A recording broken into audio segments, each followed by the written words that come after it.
No nii, oleme siis Haapsalu lähistel Uue-Mõisas ja aadressiks on meil siis Kaare 15-2 ja oleme korteris number 21, mille üldpind on ligi 90 ruutu. Teeme siis väikse videotuuri. Läheme uksest sisse, kõigepealt avaneb meil köök paremat kätt. Kööki jääb siis sisse kogu aeg tehnika, mis meil on siin. Pliit, külmkapp, nõudepesumasin ning vaade avaneb meil siis rõdule. Vasakut kätte on ka suur konku, mis on ilmselt asju täis, aga jah, see on nagu ideaalne koht, kus siis nagu näha tolmuimejaid, moose ja muid asju hoida.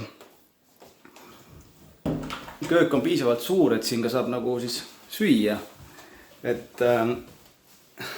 siin on olemas laud 4, ning ilmselt mahub ka 5 inimest ära. Siin on siis köögi teine osa, kus on meil kohvimasin ja külmkapp. Nii, kui me tuleme siis välisuksest, lähme vasakule poole, avaneb meile esimene lastetuba, mis on niisuguse paraja suurusega ja siit on ka pääs nagu rõdule. Et praegu omanikel on siin siis kirjutuslaud, väikene riiul ja siis magamisase ja ka teleka võimalus on siin toas olemas, nagu näha. Koridor on niisugune hästi avar ja mõnus suur. Mulle endale isiklikult meeldib see koridori kapp siin, mis on nagu hästi mõnusalt seina sisse ehitatud. Nii, koridorist edasi minnes on meil vasakut kätt on siis veel üks lastetuba, mis on hästi kihvti tapeedi kujundusega, et see nagu ongi lastetuba suure L-tähega, mõistate, mis ma räägin. Siin rõdu pole.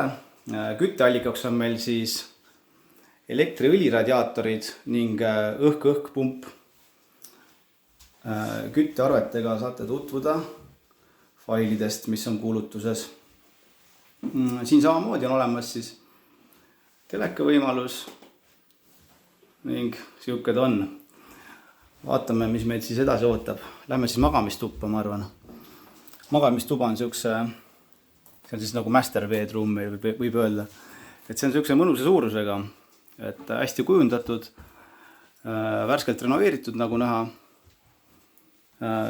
Hästi mugavaks teeb ka asja see, et siin on nagu need lugemislambid mõlemal pool, et nagu see planeering on hästi läbi mõeldud minu meelest. Ja vaade avaneb ka siis sisehoovi siit akendest ja samuti on ka magamistoas olemas niisugune hästi mõnus suur kapp, nagu näha on siis ehitatud, et kõik asjad nagu saab ilusti ära panna. Millega meid siis veel üllatatakse, lähme edasi. Vaatame siis, kuidas on lugu WC-s vannitoas. WC vannituba on eraldi seisev. WC on meil siis siin.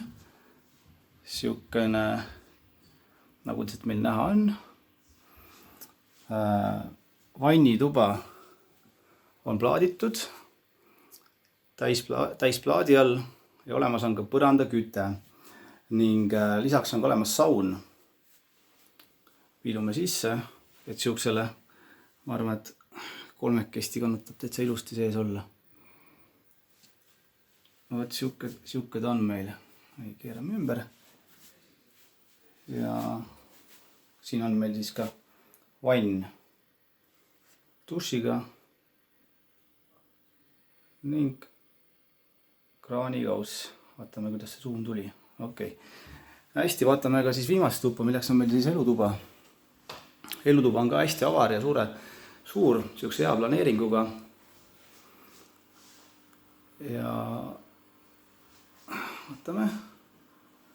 Vot, siukene, mis ma oskan öelda silmade järgi, võib-olla siukene 15-20 ruutu. Korteri üldpind oli meil 90, eks. Nii et siia nagu ruumipuuduse kätte. Ruumipuuduse probleemi ei teki kuskil. No nii, siukese videotuur meil sai. Et kui sul tekkis siis küsimusi, mõtteid, ole hea, kirjuta, helista mulle ja võta ühendust. Ma arvan, et antud hinna eest, mis see korter müügis on, me saame väga hea asja. Nii et kui on huvi, võta ühendust.